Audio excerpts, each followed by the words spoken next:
Welcome back to Barely on Fire. I'm Andrew. And I'm Stephanie. And in this video, we'll go over what we've learned in the last week and a half while we've been in Arizona. Some surprising things about the Southwest that we didn't expect. We'll tell you about another near miss we had. And our upcoming desert Christmas adventure. Christmas in the desert. Yeah, which we will document for you as well. All right, enjoy. All right, we're in Andrew's grandparents' Wrangler and we're headed to the desert. I'll see you there. So one fun fact I've learned about the Southwest is this. So golf carts are to Florida as dune buggies are to the Southwest. We see dune buggies just driving down the road. Obviously, they're out here having a blast in the desert, but they just like drive down the road. They've got Christmas lights on them. I just wouldn't have expected that. And then in Florida, we saw golf carts on the road all the time. People just going about their day in their golf cart on like public roads. Yeah.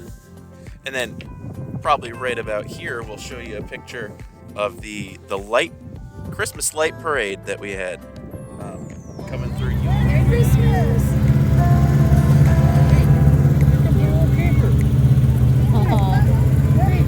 Just like that one. Oh, funny. Exact same thing right there. Right there. Exact same thing. Wow. That's beautiful. That was a campground. Wow. Oh, funny.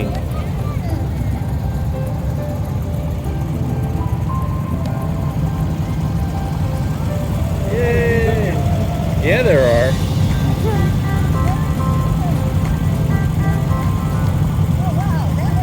And how people decorated their dune buggies, their old cars, and it was a great time. Yeah, we had a lot of fun. I don't think I've ever seen a Christmas light parade, but I think they're doing them due to COVID just around. So I think they've been doing it for years. It's just here. Yeah, we don't see that back home because who wants to stand outside in the winter? Yeah, that's a good point. Say there's no such thing as Santa, but as for me and Grandpa, we believe. Now we're all so proud of Grandpa. They might be having the most fun. This is so funny. For the near miss, tire related. Once again. There's Steph in the guest house. About to bring the RV to the tire shop for the last about 100 miles of our trip. It was vibrating towards the back pretty bad, so we're gonna see if there's something wrong with the tires. And we'll take it from there. I'll show you the wear patterns on the tires in just a moment. Kind of hard to see it right now, but the inside tire tread here is kind of textured and wearing unevenly compared to the rest of this. And if we go over to the other side, you can see and feel that same wear pattern. Hoping that it's just a balance issue, but here's to hoping. My grandfather had pointed out when I was telling him about the vibration in our RV for the last 100 miles on the way to Yuma. He noticed a pattern on the tires. He's like, "Oh, it looks like your tires are cupping." We brought it to the tire shop, and thankfully they were able to fix it the same day. Ended up with 2 new tires because it sounded like the tires were separating, and it sounded like we were pretty close to a blowout. Luckily, it was fixed, and alignment was the culprit, and now we're off again. Yeah. This needs to be used more often.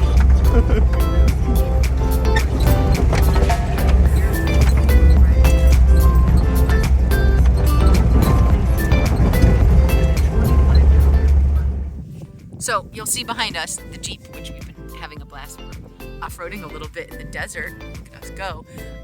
But also behind the Jeep are the foothills of Yuma. So we live kind of in what's called the foothills, and they're gorgeous, and they're not what I would have expected foothills to look like because they're so huge, and we're, I guess, used to smaller mountains up in the Northeast.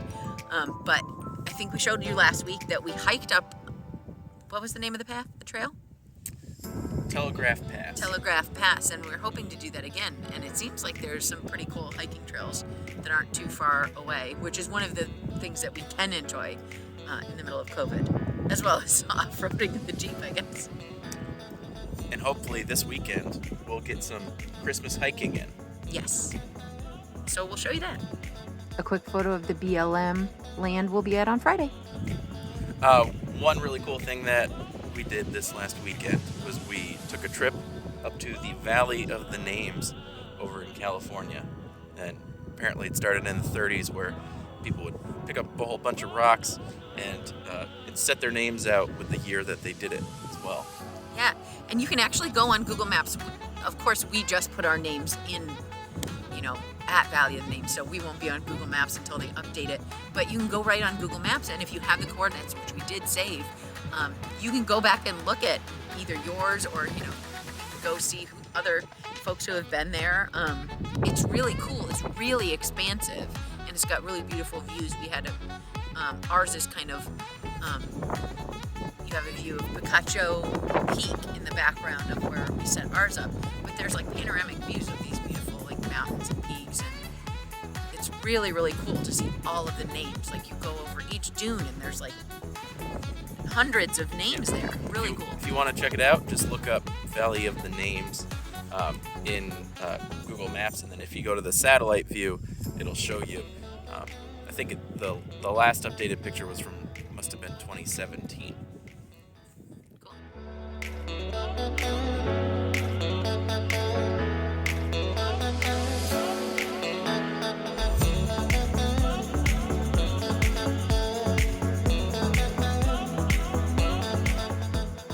All right, viewer question of the week. Andrew and Steph, what do you do about your mail when you're traveling all over? So what we use currently is called traveling mailbox, and essentially we have a mailing address where all of our mail goes, and then they can scan it or send it along to us wherever we may be. So we could just update them with our address in Florida when we were in Florida, or update with them with our current physical address in Arizona.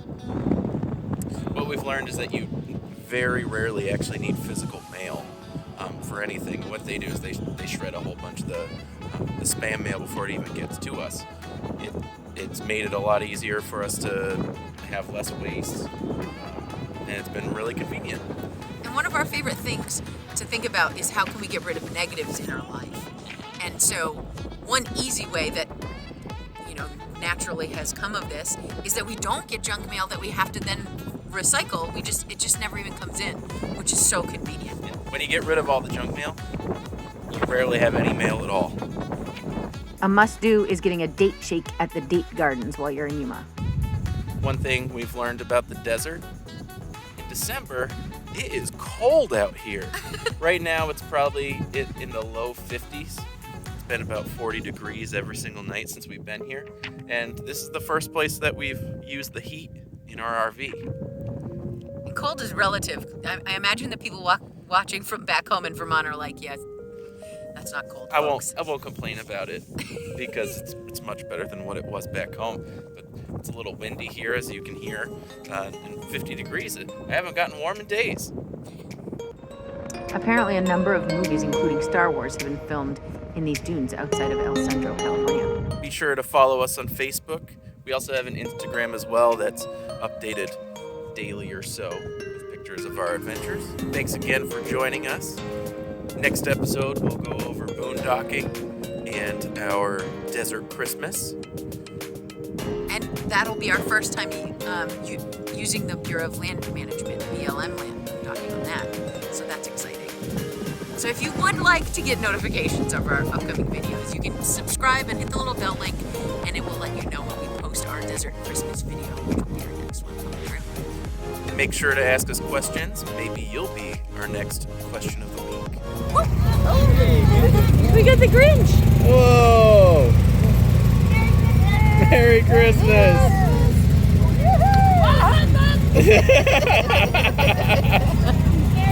Oh, that's too funny. Oh. Take a ride.